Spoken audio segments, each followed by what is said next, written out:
And we're back. We're here. Episode 56. Yeah, Yes. that sounds right. Yes. Hi, Jack. Hello, Hello again. Jack's back. I'm back Jack. again. How are we? All right. Good. We're all right. All good. So- Splendid. Jack's back for his trilogy. The finale. Yeah. Feels like it needs like a big drum roll or I feel like something. I'm a main character now. Mate, You you're are. part of the first. They never let me leave. I've been here since the first one. He's auditioning for Will's job on Will Goes. Welcome back, mate. Thank you for having me. Glad to have you back. Nice to be back. Good to have you back in here. You're still the most listened to episode, so that's good for our figures. Happy with that. Yeah, I'll take that. Happy, yeah. Yeah. And I have to say, I had the most positive feedback about your segment at the live podcast. Mm. Oh, you're going to give me a big head now. No, we just I talked thought about that was outside. really good, that. We had some really good feedback, and yes, there were lots of positive comments, especially around your bit, because it was very open, and people could relate to it. So Oh, that's good. I'm glad people... Well, that's what we want, isn't it? People to Yeah. enjoy it or take something out of it. I don't know if you feel the same, but I always completely forget what I've said. So then I have to re-listen to it because I just think, I'll do it after this. I'll be walking back to the car and I'll think, what have you just babbled? Yeah. Because I won't actually think properly about, and it'll all just come out. yeah, And then I won't have a Scooby until I listen to it. But it's all part of the surprise. it's all It's all part of the surprise. like a little surprise for myself. No, I do it. I'll sit there and listen to. I'm editing the podcast, feeling like, what the fuck? Yeah, when did I say that? I didn't say that, did I? Yes, you did. Yeah. Part 3. I know there's a part of the story left untold. I think is Yeah. the best way to put it. It was still going on, wasn't it? When I Yeah. first... So the last time you were in, we couldn't talk about No. what we're going to talk about today because it was still going through the court. Yeah. So now it's all finished and done. Everything can be spoken about because it's, you can find it out. So Yeah. there's no dramas with going into whatever details we go into or whatever like that. It's all out there for public it's consumption essentially already. all finished now. It's concluded. So yeah, it is. Yeah, it's all out there for Good. public. Yeah. Okay. So bit of a recap. Yep. So came in on the first one. We spoke about your addiction Yeah. and where you were. Uh-huh. I mean, I think you said it yourself when you came for the second one that you were not in the best of places when you came for the first one. Yeah. Very much so. Second one, you were back with us, and then we were talking about fishing futures Yeah. and how that's helped with the stuff that you've had going on. Yeah. And then obviously we alluded to today's episode. Yeah, because Yes. court, that must have been around sort of March, April time. Yeah. I think, because court was literally happening. Episode 28 for anybody that's playing Episode catch 28, up. yeah. You've done your research. I have. It's only because I told Vish. Gone back through what So yeah, that's kind of where we are now, sort of now, November. Yeah, so that it's quite a long time, I suppose. But obviously, Yeah. I was waiting along like years for court, but Yeah. podcast wise, it was kind of over the year, I suppose, wasn't it? Yeah. Yeah. So, I know we spoke about outside. As deep as you want to go and as comfortable as you feel with Yeah. it. So what we're talking about today. I think the main reason that plays on my mind is because it's a very, very sensitive subject. Not so much for me anymore, but for people to listen to, I think. But then I think, are we doing it a disservice? Like, if we're going to talk about this subject, let's just talk about it. Yeah. And just, like, get it out there. Yeah. And go from there. Well, when we met at Pistons and Rings the other week for the mental health day, Yes. my wife said to me, she said, when's Jack coming back on the podcast to finish his story? Because obviously I told her bits about what was going on. Yeah, because I was supposed to come on, wasn't I? And then I didn't feel ready, so I Yeah. cancelled last minute. That was probably Yeah. a couple of months ago, I Yeah. suppose, was it? But So she's excited to listen to it. So yeah. don't let her down. No pressure. Oh, I suddenly feel like a weight. Uh-oh. Just a bit of housekeeping. Vish is not here. I nearly said No. you there. I was so used to saying Will's not here. I Vish know. is not here. I'll have you know, I'm Mum and on a Dad bit are of a fighting. streak. You're on fire. No Vish this week. But apart from that, we're ready to go, I think. Mm-hmm. Sweet. That's the best part about having a guest, and you get to do all the talking, mate. I We know, can sit do you here and know, just... Okay, you now. two just sit back, Dan fell asleep actually on the first one. That was before we started recording visually. So to just get it out there, this is about male on male sexual assault. I am a victim of that, although I hate the word victim. And that's what this joyous podcast is going to be about. But it's mainly just to not to get rid of the taboo, but just kind of but I've got a different spin on how I process it now. Yeah. Obviously, it's a very, very savage thing to happen to someone, especially male on male. I don't think that, obviously, nothing's worse or anything like that, depending on what sex you are. But I mean, us three blokes, you don't hear much about it. No. I don't think. And I think, in my personal opinion, in my experience now, a lot of that is to do with embarrassment. Yeah, it's the stigma again, isn't it? So I just kind of wanted to literally talk about it, because if there's one person listening that they might have been a victim of something, or think they might have experienced something that wasn't right, hopefully by the end of this, they might kind of go, I might look at talking to someone about it, or that's literally it. Yeah. And it might help me a little bit, just because I've done a few counselling sessions, but not with microphone in front of me. And a camera point. And a camera, yeah. So that's what it is. So I mean, I can go back to, I don't know where you want to start, or I could go sort of from when it happened. Yeah. Or I don't want to blab too much, but essentially 2020, and also I'll warn you that my memory's okay with it, but I said to Dan outside, I really struggle to dig certain details out.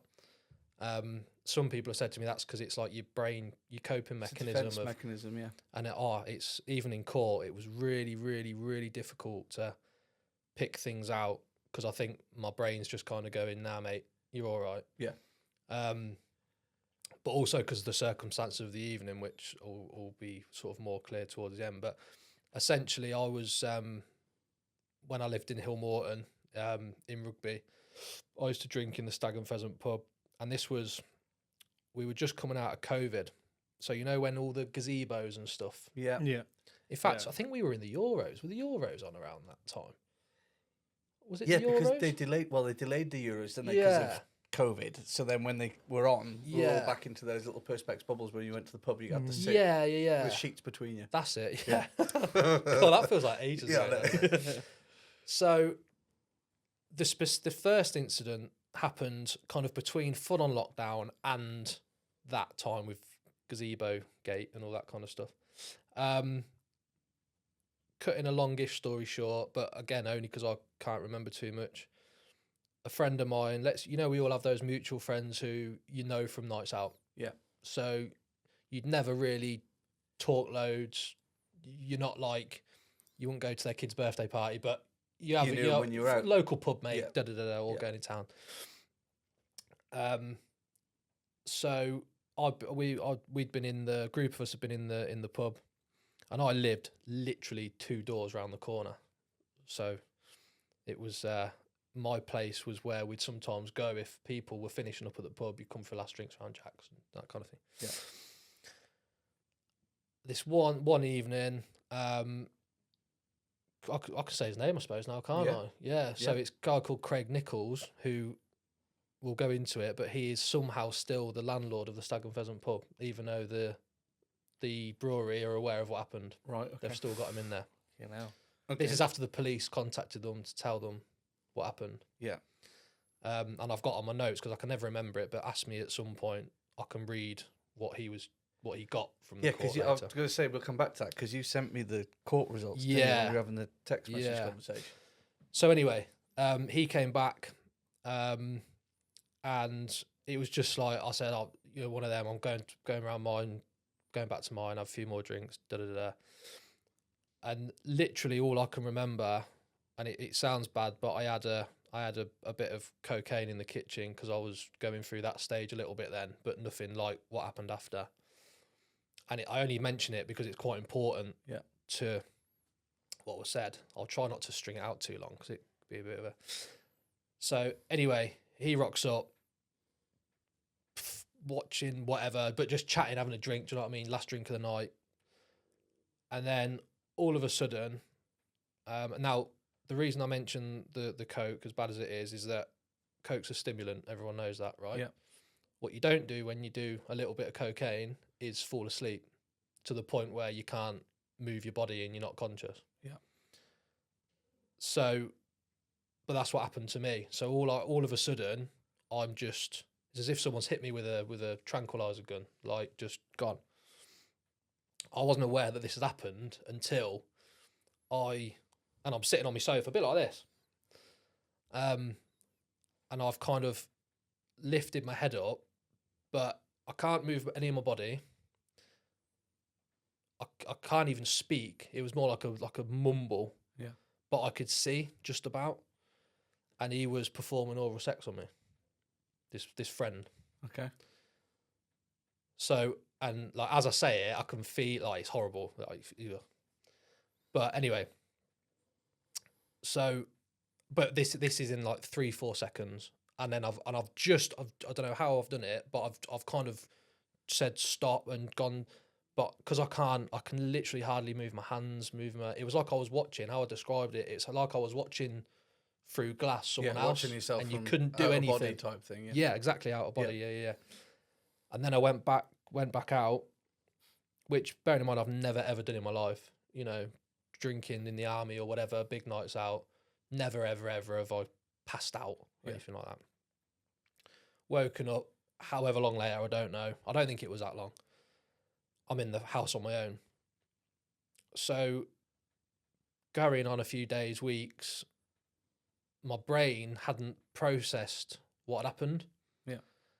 So, but at the time I was working at a residential home, and I mentioned it to my manager and my line manager. It was just a brief one. I just said, look, I think something's happened at my house with this. I think didn't go into detail, but I can't explain it because I can't tell you what it is because I don't know. Yeah.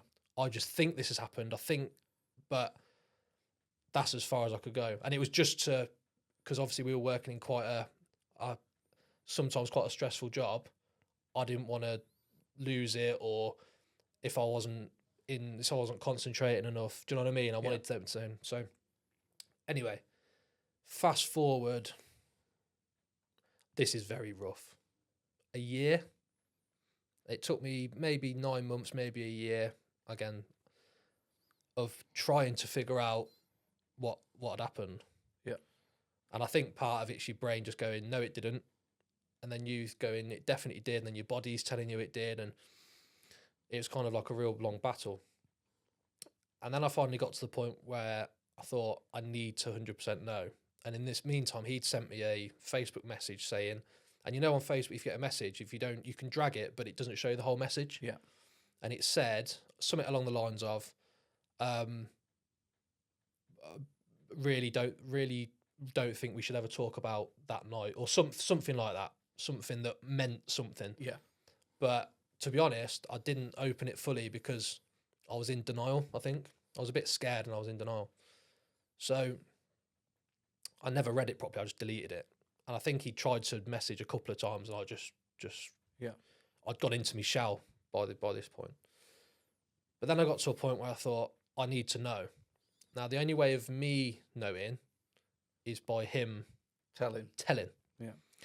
So this is where I had to kind of get myself back on my feet a little bit and just create a plan to get some sort of a confession, to get something. I didn't know that it wasn't to necessarily, I wasn't even thinking about court or anything like that. This was for me. Yeah. Because at this stage, part of my brain's going, no. But most of it and my body's going, yeah, mate, we need to figure this out, pal. So, and it had been long enough, and he was landlord of the pub at this point. And I'd finished work. I was still working at the home, and I'd finished work, and I just decided this is the night, whatever it was. So I went down to the pub at about, because I wasn't finishing work then till 10 p.m. So about that time, and there was a group of people sitting around this table, about 10 people, and he was behind the bar. Bear in mind, I hadn't seen him since, but I just had to put on my just whatever character, whatever face paint, whatever it was. Sat down and ordered 2 pints. My thinking was, act normal, and he might think, fucking hell, I got away with this. I might be able to talk about say something or do or anything. But in my head, I was like, this is a night, I'm getting something. Sat with this group, and it was quite late, so I say there was only 6-10 people. And I had 2 or 3 pints, which wouldn't have got me tipsy at all, at that stage. And he came and sat, and he messaged me, and this is no word of lie, I'd been there 20 minutes, and he said, do you want to stay over tonight at mine? And I thought, right, I've got you. If you're that cocky, you're that comfortable to say that, I'm gonna get the information that I need, or that I believe that I need or believe happened. So I had about, I don't know, 5 pints with him, and then he was kind of leaving. But he said, and there was a lady working behind the bar. He was just kind of hovering, and she was working. And the other guys that were there, he was saying, oh, we're closing up now. But he said to me, do you want to come round? Because they've got like a restaurant end and a bar end of this pub. Right. Okay. And we were in the bar end, and he said, come round to the restaurant end, because we've got the draft cocktails that you can get now in them weird little tiny glasses that are too small for anyone. So he said, and I can't remember the lady's name that was working there, but us three, and he wasn't charging me, but I noticed there was a screen behind the bar, the CCTV, and I stood so we were in it. Yeah. Because I think that night, I could have drank 15 pints and I would have stayed stone cold sober. And he was getting a bit like chatty and stuff, and I thought, right, I've just got to keep this going. So I took my phone, and I think the lady lived upstairs. She was either going home or going upstairs to go to bed. So I took my phone and I pressed record and put it on just audio record, just put it on the bar. Yeah. Cut in by the way, tell me if I need to speed something up or stop. No, that's fine, you carry on, mate. And then when it was just me and him, I managed to get 6 different recordings of him talking about the night. Okay. So bearing in mind, I'm standing there, and he's going, and the one line, which says to me that is an absolute no-brainer that he did it. He said, "Your cock tasted amazing. You've got an amazing dick." Which is sick, horrible. I hate saying it, but like I said, if we're going to talk about it, let's just get stuck into it. Yeah. He said that, right? So I'm going, well, that happened then, didn't it? Yeah.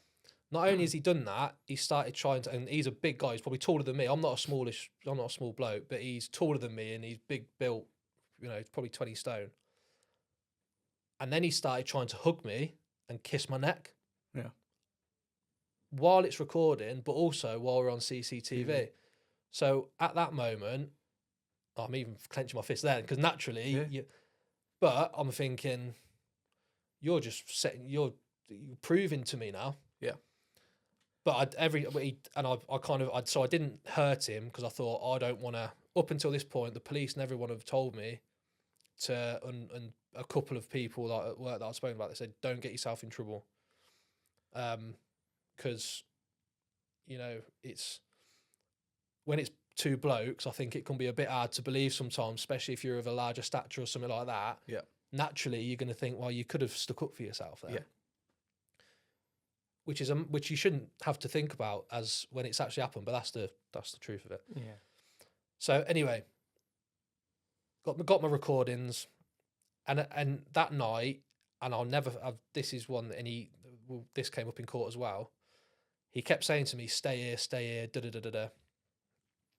And when he grabbed between my legs, my balls, hard, and it hurt. And it took every part of me not to just lay into this geezer.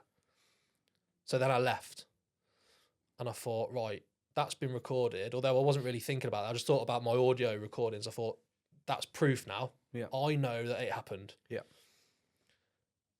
But then, very, very quickly, I've got really angry. And I've literally said to myself, I'm going to kill him. Yeah.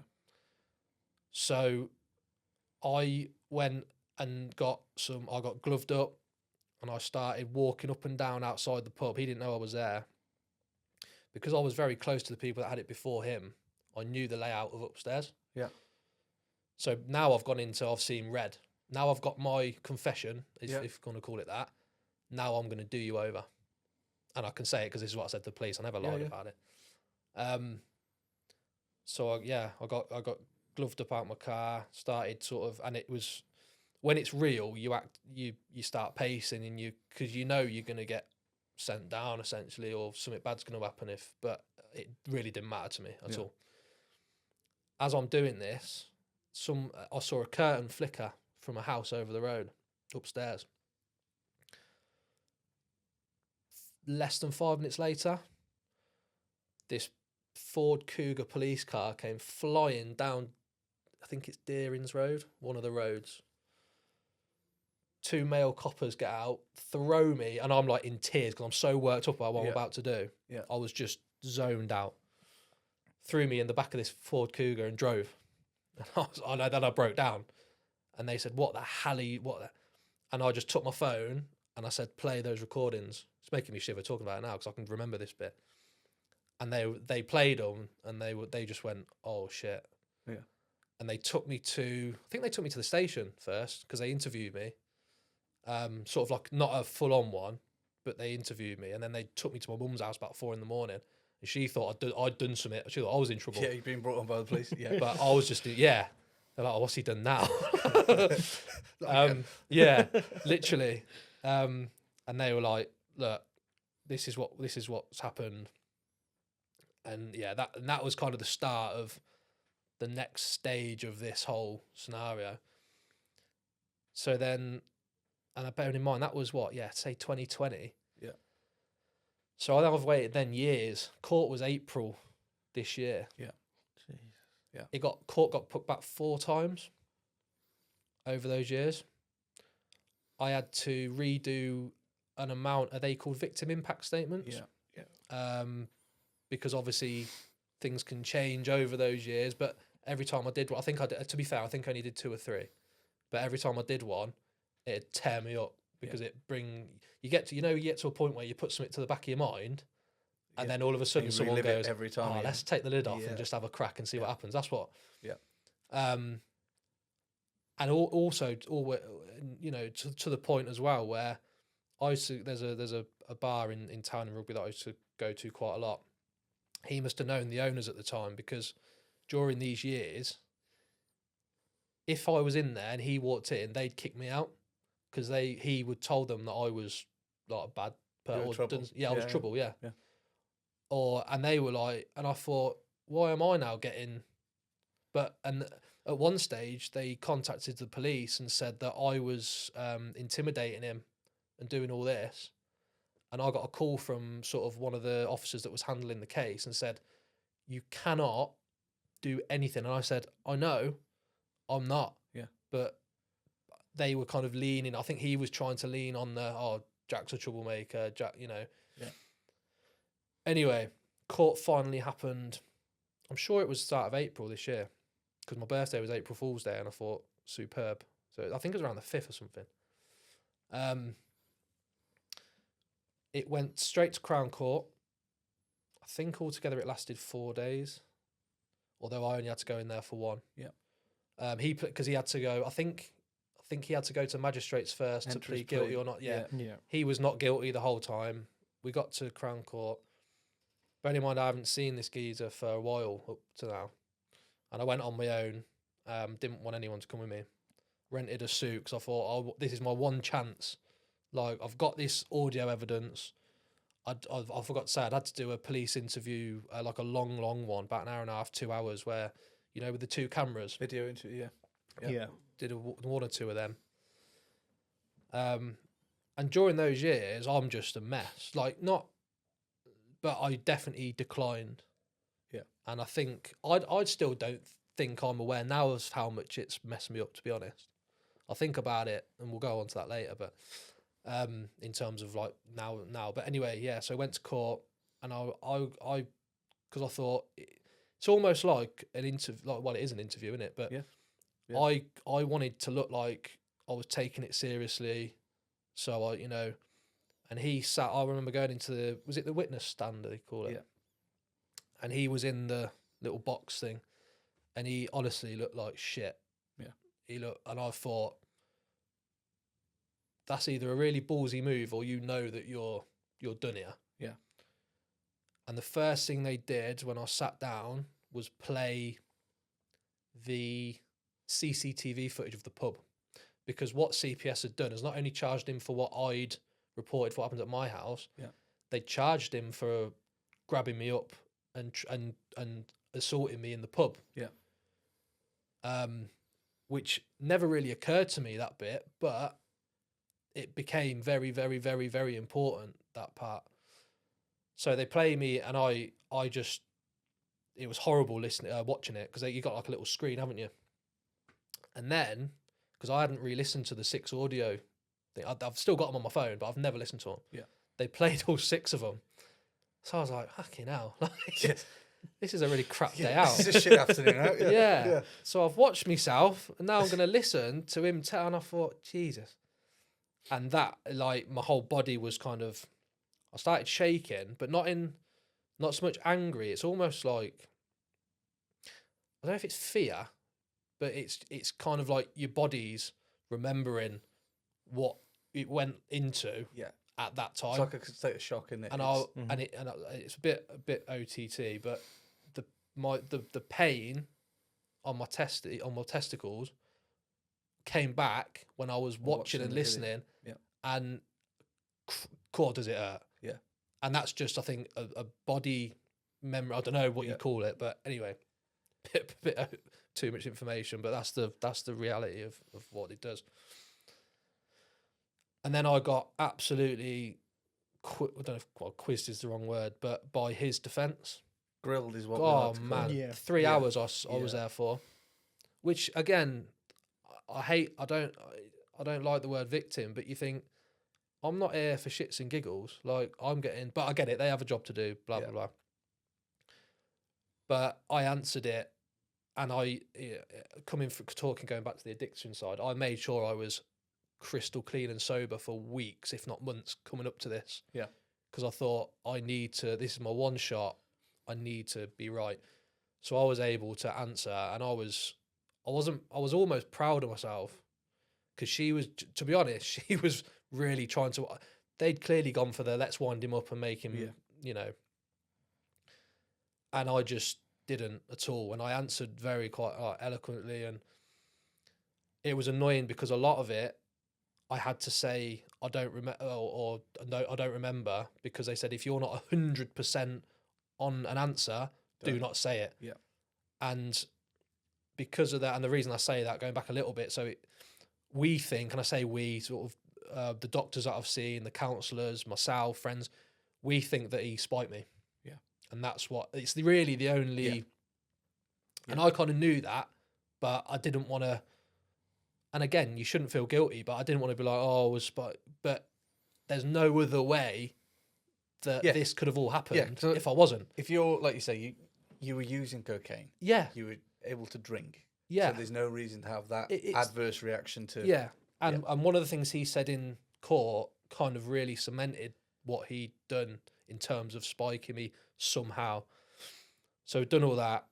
And when I went sort of into the little quiet room after doing my bit in court, the officer, she was amazing. She was like, you couldn't have done any better, da-da-da-da-da. His was the next day, I believe. He had to go, but I didn't go. I kind of had enough. Yeah. I was kind of, at first I was going to, but I was kind of done a little bit. He said some crazy things. The first day, he said that the incident at my house, for example. So bearing in mind, I've recorded him saying, like, you basically admitting to it. Yeah. But, saying I was asleep. Apparently, as well as that, I tried to fight him, as in apparently he said he told the judge and the court that I got angry at him over an issue I had with my landlord at the time and almost nearly broke his arm and yanked him back into my house. Now, how can you do that as well as you just can't? Yeah. And I knew that had happened because that just doesn't make sense anyway. And when the officer told me, well, that's one of the things he said, I thought, if there was ever any doubt, now he's creating stories. Yeah. He also said that in the pub that he thinks I'd spiked his drink. But then they told him that actually that they said, remember, we've got CCTV. And the judge, I'll say I wasn't there, but the judge said something like, well, actually, we've got more evidence if you want to stick with that. Or do you want to change your tune? And the next day he came in and he went, oh, no, actually, he didn't. Yeah. So that and exactly, you laughed then. It's kind of laughable. Like, how can you go and say that? Something so ridiculous. He just lied in court. Wild, yeah. when they've already, like, his barristers will know what evidence there is and isn't. So the fact that they've let him say that is ridiculous. It was just, and I heard it and I thought, well, this is better for me because I've sat there and if I'm not 100%, there's things that I'm 85, 90% sure on, but I've not said it because I don't want to be seen as a liar. Yeah. He's just gone, let's just freestyle this. Like, let's just throw it all out there. Well, some will stick. Yeah. It's like, he was ingesting stimulants, but then he was completely knocked out. Well, that doesn't work. But it doesn't work. But then as he was knocked out, he was also trying to twist up a 20-stone man and managed to do it. And and he said, I tried to lead him to my bedroom. Just yeah. And I just thought, you're tying yourself in knots here. Yeah. So, anyway, it comes to the final hearing, is it called? The final day? Yeah. The final. Now, I kind of get it, but it kills me at the same time. The jury found him not guilty of the first offence at my house. And the only reason they did, why I got told was because they said there's no CCTV or anything to prove that you were not, even though I've said my truth, he's then created stories. Yeah.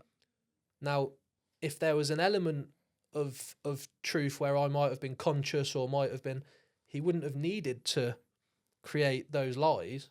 Yeah. And we know he's created the lies because he's then admitted it the next day in court. Yeah. So that to me says he knows what happened. Yeah. But they say,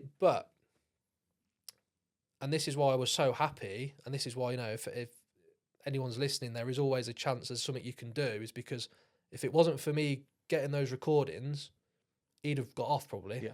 Or not probably, he would have. He would have, yeah.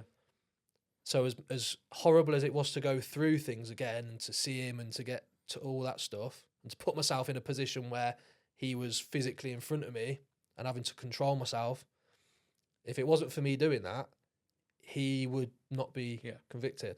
Yeah. Now, I'll have to read my notes on my phone because I can tell you what he was. Yes. Yeah. So he was not guilty of the sex act that he did. Not at my house, but they found him guilty of what I had to go and do. Yes. Because at the end of the day, it was audio recorded and on CCTV. Yeah. It's a bittersweet thing because I shouldn't have had to do that. No. But again... But if you hadn't have done it... Yeah. And thinking logically, I get it. But it's one of them. It's one of those, like, I've got to find a way at some point of accepting it, which I think I have a little bit. But anyway... So he was given an 18-month imprisonment suspended sentence, alcohol abstinence requirement for 90 days, rehabilitation activity requirement for 25 days.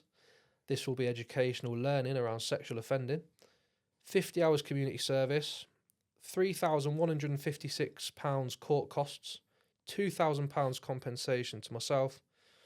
The two biggies, 10 years on the sex offenders register and 20-year restraining order against myself. Yeah.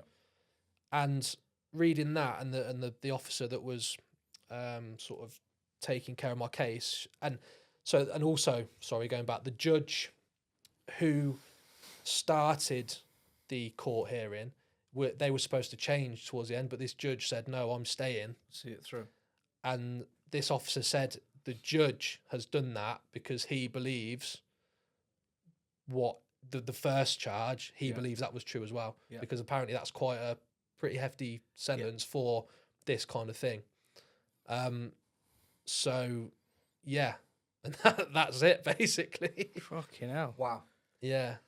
See, that for me feels really chilled out and normal to talk about because it's so painful in my head every day. Yeah. But I don't know what it sounds like to listen to. Because we'd had you text kind of conversations throughout what's going on, because this was always sort of on the agenda, wasn't it, for us to come in and talk about it. Yeah. So yeah, I was aware of what had gone on. I didn't realise he was back in the pub. Never left, mate. Yeah, right now. If you go onto the website, Craig welcomes you to the... Okay. Yeah. Fucking hell. Which is, I don't know if that's even legal. It can't be. But I don't know. I can't comment at this time on that. No. Knowing what we can and can't say and what we can and can't do. But leave that with me and I'll come back to you. So fast forward to now. Fast forward to now in terms of... your headspace, your... Yeah. So part of me thought once court was done, because those years running up to court, it was all I cared about. I need this court date, sort of, you know, things had gone... I'd you know, like from previous podcasts we've spoke about, I haven't handled my pain in the best ways. And that ended up, you know, messing relationships up, but we've spoken about that. Me personally now, I thought after court it'd be pretty all right. Yeah. It is probably worse than it was. Yeah. I think maybe, and I don't know for sure, maybe it's because it's okay, well, this is real and now it's all happened. So there's not even a bit of my brain that's kind of keeping me safe anymore. In the first place, this is all it's done. The worst bit is, so I would say 80% of the time, but probably closer to 90, every morning I wake up, that's the first thing I think about, which is rough. Yeah. So before I've even got out of bed, that's the first thought. So you've got to kind of try and shake it off. And again, I don't know why I've not continued with any counselling. Sorry, we're in Coventry. Okay, yeah. But I think I'm looking at. I think there's a charity called Rosa in rugby, which is to help. So I've sent them. Stolen my thunder now because I was going to bring them up.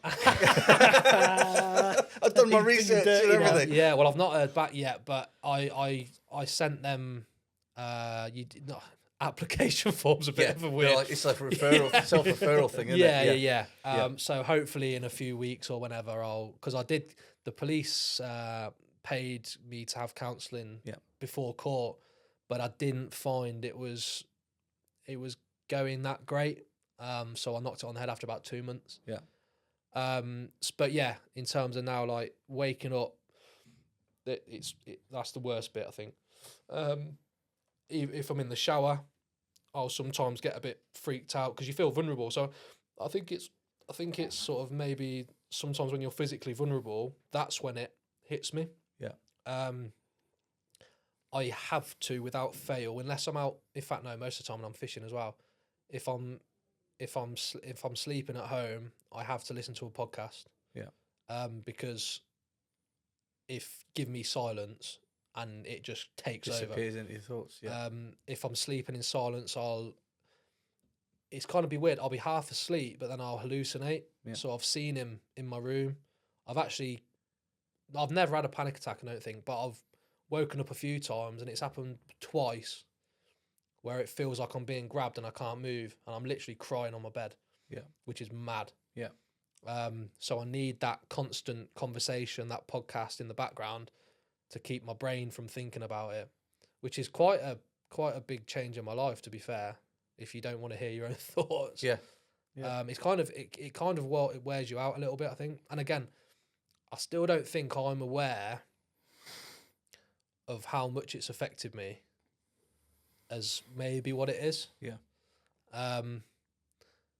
But like the positive thing is it's been with me now for so long, is that doing this, I just want to, because blokes don't, it's an embarrassing thing, but me personally, I was thinking about it on the way here. I'm like, how am I going to talk about it? How am I going to explain it?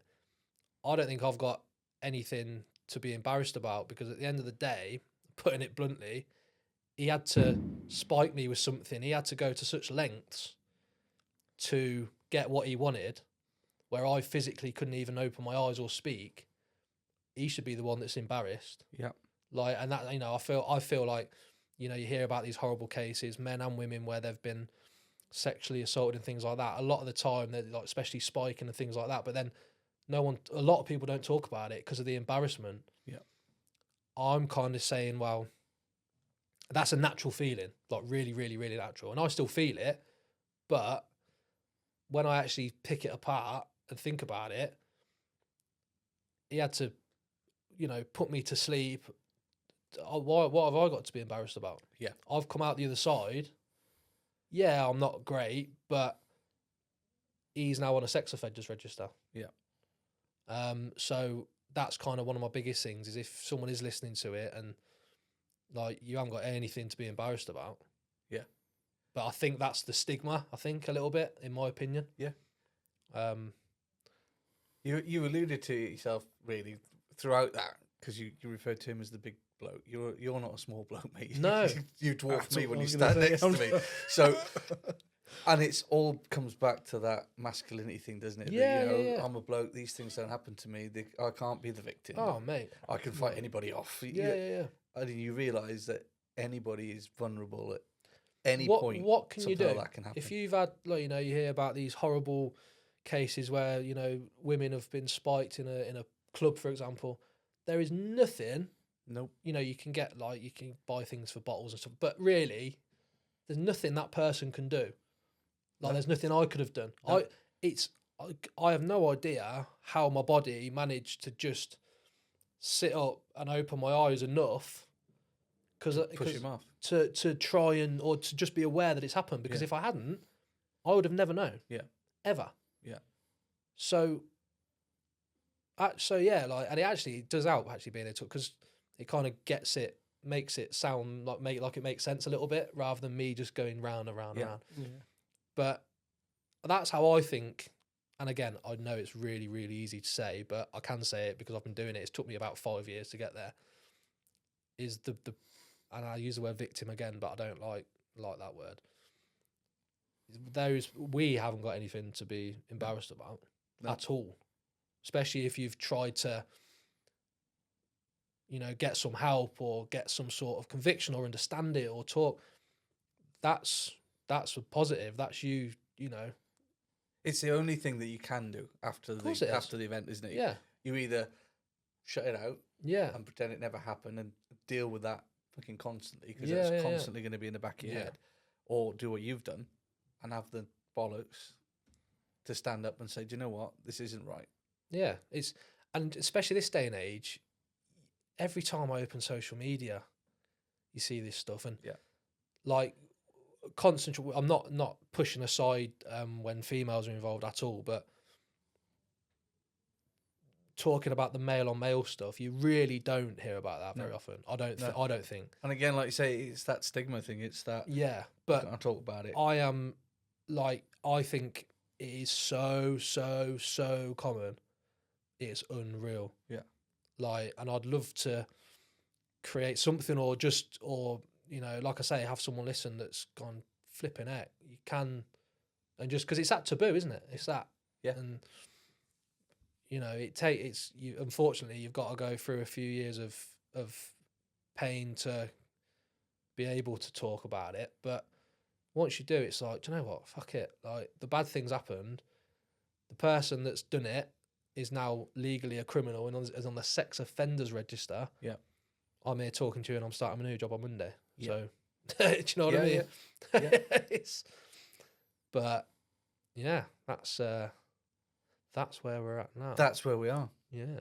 Yeah, mate. Honestly, like, leading up to this, we knew you were going to be coming in and finish the story off because we want to get it done because it's important. I know Yeah.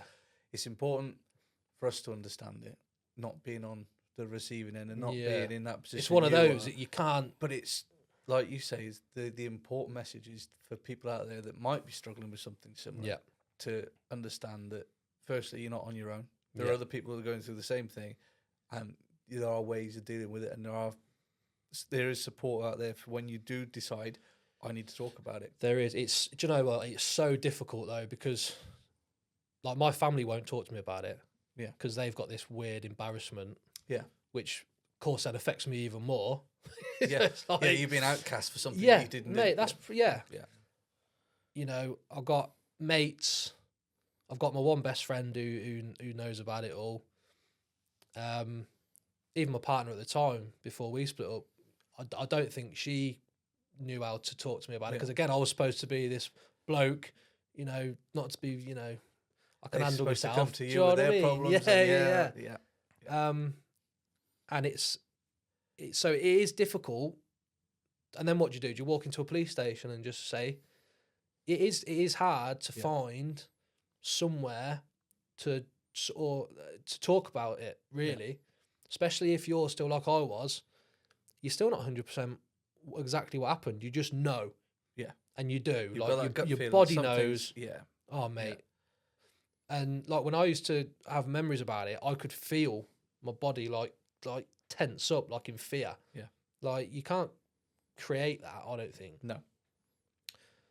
So yeah, it is. But if you've just got one person to talk to about it, or just something, because then it starts the ball rolling a little bit. Or even if someone's listening to this, just message the group and they can talk to me. Yeah.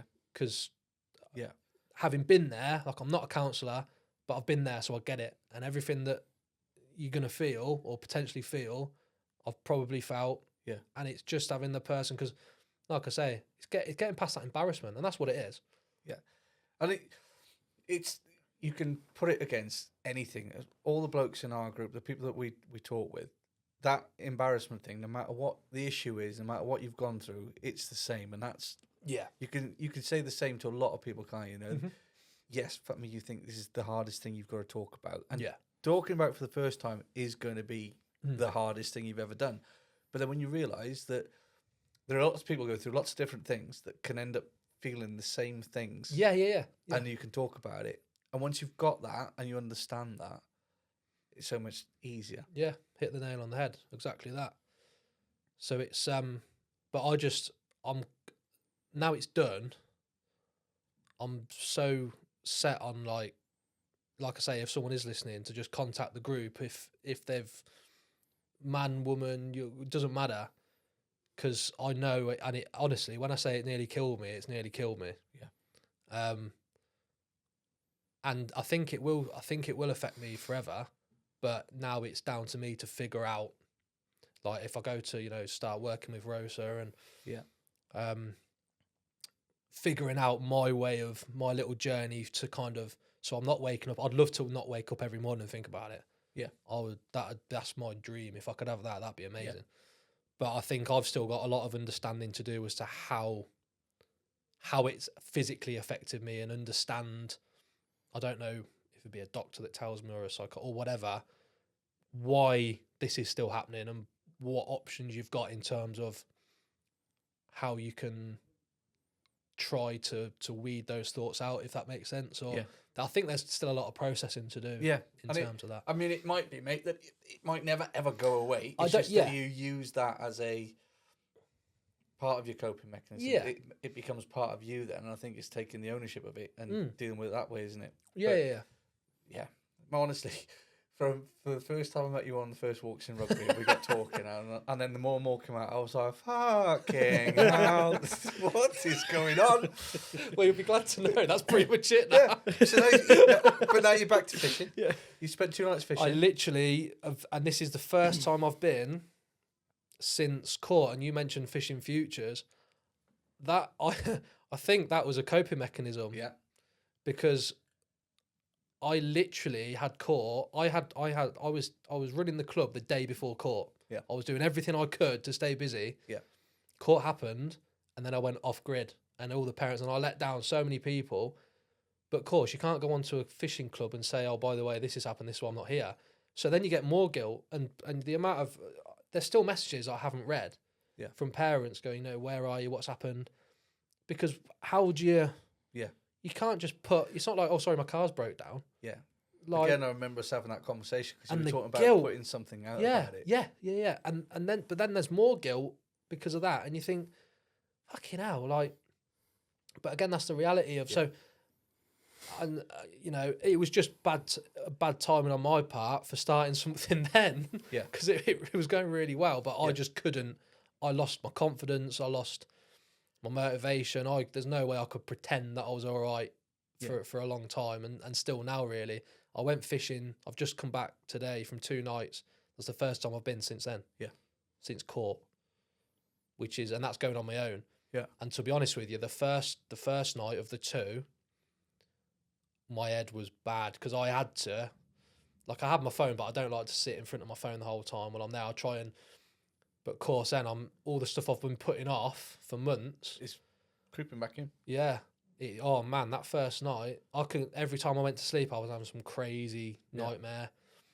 I was sitting there and I was thinking, I feel bad because I haven't spoke to this mum who their kid comes to the club,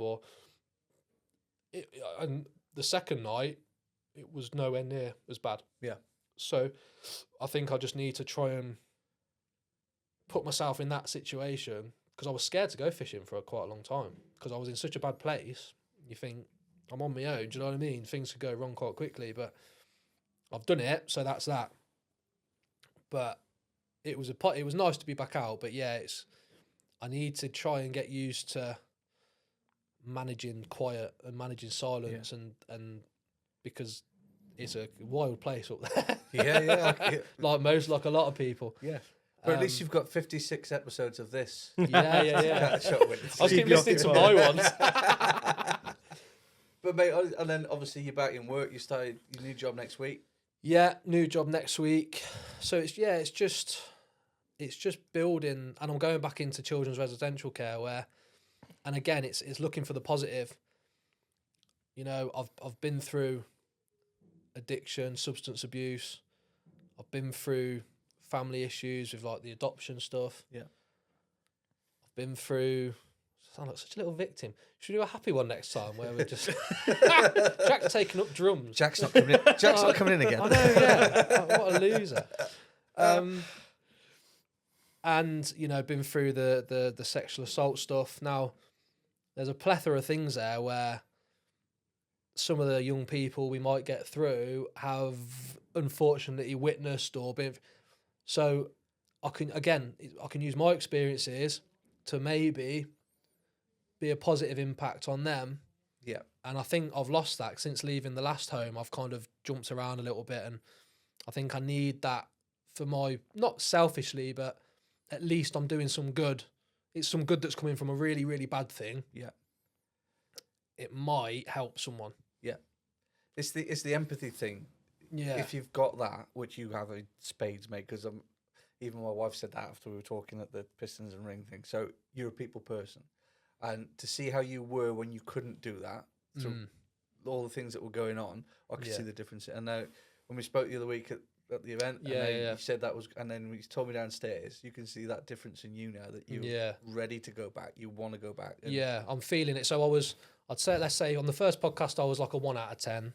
The second one, I was probably like an 8 or a 9. Yeah. At the minute right now, honestly, I'm probably like a 5. Yeah. Which is in my book's not too bad. Yeah, because you've had everything that's gone on and you just on the up. And I think, I don't know if you guys are the same, I'm very 0 or 100 anyway. Yeah. And I'm hoping as I get older, I'm able to settle into a routine. But maybe some of us just aren't built that way. Yeah. And I think if you've been through some stuff, it becomes harder to find that happy balance. But the chaos can become normal sometimes. Yeah. And I think, I think that's what is, in my case, that's what it is. But like little progress, like a bit of fishing, going back to a job that I genuinely love and genuinely have a passion for.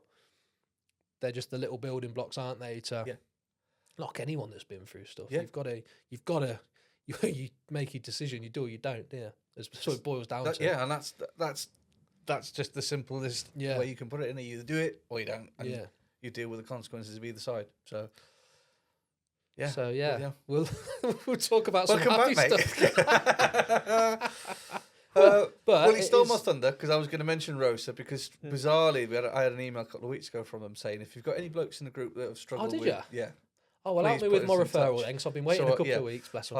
I'll give him a nudge with that. Yeah. To be fair, it was only a few weeks ago, so what we'll do is we'll put the links for them up with this on the social. I've heard really good things about them. I actually don't know loads about them, but they're a pretty good outfit. Charity networking thing a while back.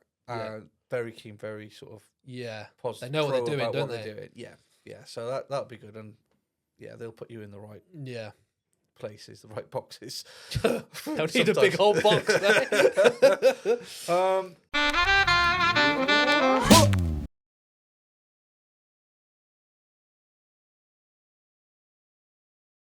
Okay, love spuds.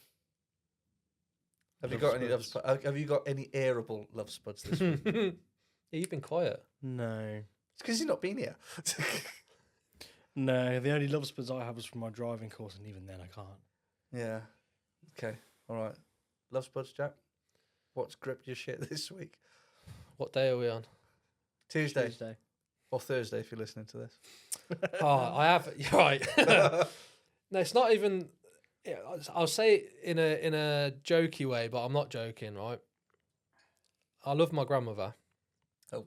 But oh, you know when I took her out for a drive the other day, she's currently selling a house, so if someone comes and views it, I go and pick her up. Yeah. Take her out. Take her for a spin round Rugby for half an hour. And there's a few roadworks going on around Rugby at the minute, right? She seems to think I'm some sort of planning roadworks guru. Bod. Yeah. Because every single one we went past, she'd go, "What's going on there then? What are they building there?" And the first couple of times you're like, haha, but then I lose my shit quite quickly. And it's getting boring really quickly. And in my head I'm thinking, is everyone's grandparents like this? Do they believe that we know absolutely everything that's going on in the 10-mile radius of their house? Oh, when's the Cemex building coming down? Oh, what are those? That really does. Yeah. It shouldn't annoy me, but it does. Yeah. What they do? Well, they're digging a hole and they're looking into it. Yeah, it's a really bad thing to be annoyed about, but hey, it grabs my. Oh. Yeah. I get that. Yeah. So what do you want me to say, mate? I have it at home, not so much when we're out driving around the car, but if you watch a film or a TV series for the first time. Oh. What's going on now? What happens next? I don't fucking know because I've not watched it yet. Neither of you. So can we just watch it and find out? Yeah. It's like who's that? Yeah. I don't fucking know. You've watched the same as I have. Yeah, I get it. I'd love to give you all the answers, but I ain't got them. Yeah. You're gonna have to start googling your route now. See what roadworks are going on. No, I just booked an Uber. Just take her out for half hour. For the 15 quid, mate. Trust me. Just take her out and bring her back. It's worth the piece. Go on, pal. You crack on. Sit her in the back. Don't go past any roadworks. Yeah. Well, I did have a love spuds, and I can't for the fucking life of me remember what it is.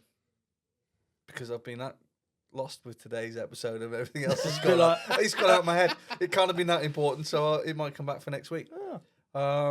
But no, mate, I appreciate you coming in, and I know how difficult that is to talk about. But I think the benefit for you talking about it, and for anybody listening is massive. So I'm hoping it might just like we've said on a lot of them. Just if there's one person, then. But also we've just got it out there, haven't we? Yeah, it's there now. Rip the plaster off. 100%, yeah. And it's not as bad as. No, it goes to show that it. Because obviously you mentioned that it had been about maybe 9 months to a year before you decided to really go and do something about it. Yeah. A lot of people in that position will think, oh, it's too late now. It's all gone. Never, ever too late, in my opinion. But that just proves the point of it's taken this long to get to where it has, and it still happened. Yeah. You still got a result from it. Yeah. So even if, if you're listening to this and something that's happened to you, whether it was this year, last year, 10 years ago, however long it is, you can still get a result from it. Yeah. You can still get the justice from it. Absolutely. Yeah, 100%. That's a good point, actually. Because it is, if you do unfortunately end up on that kind of having to do it, it is not a quick process. Really, really not. So you got to kind of strap in and kind of just commit to it, buckle up, because it is going to be real bumpy. Yeah. But you've kind of, in my opinion, you've got to. Yeah. So just and forget about feeling embarrassed by it, because it's the other people that should be embarrassed. Yeah. Mate, and the biggest thing I'll take from it is from the first time I met you, the first time we came in the podcast, the fact that you're sitting here today, being able to tell the story, that's massive. A good point, actually, to be fair. At one point, I was fucking worried about you, and I didn't know where this arc was going to take you. Yeah, so, I'd agree with that, to be fair.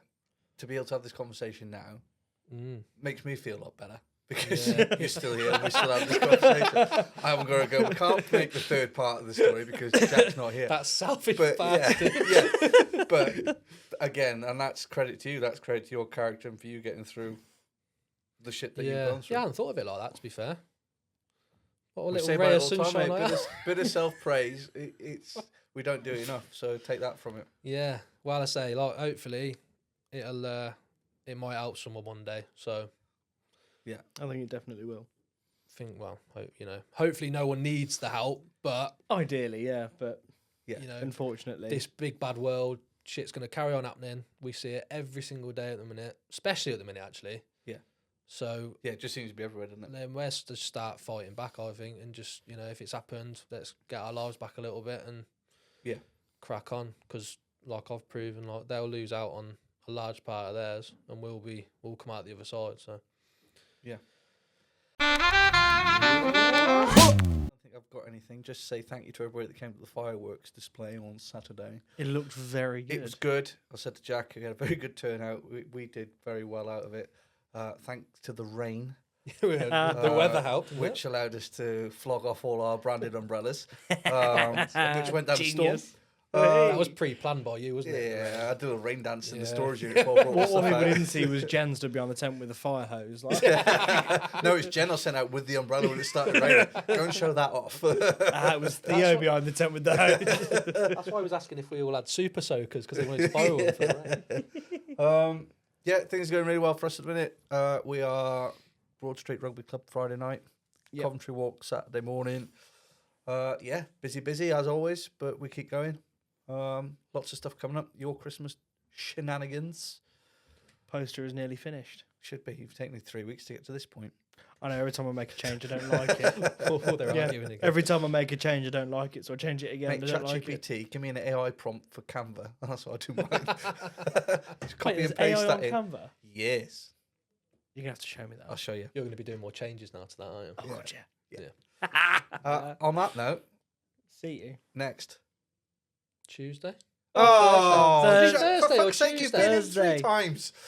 Try again. See you next Thursday. Yeah. Brilliant.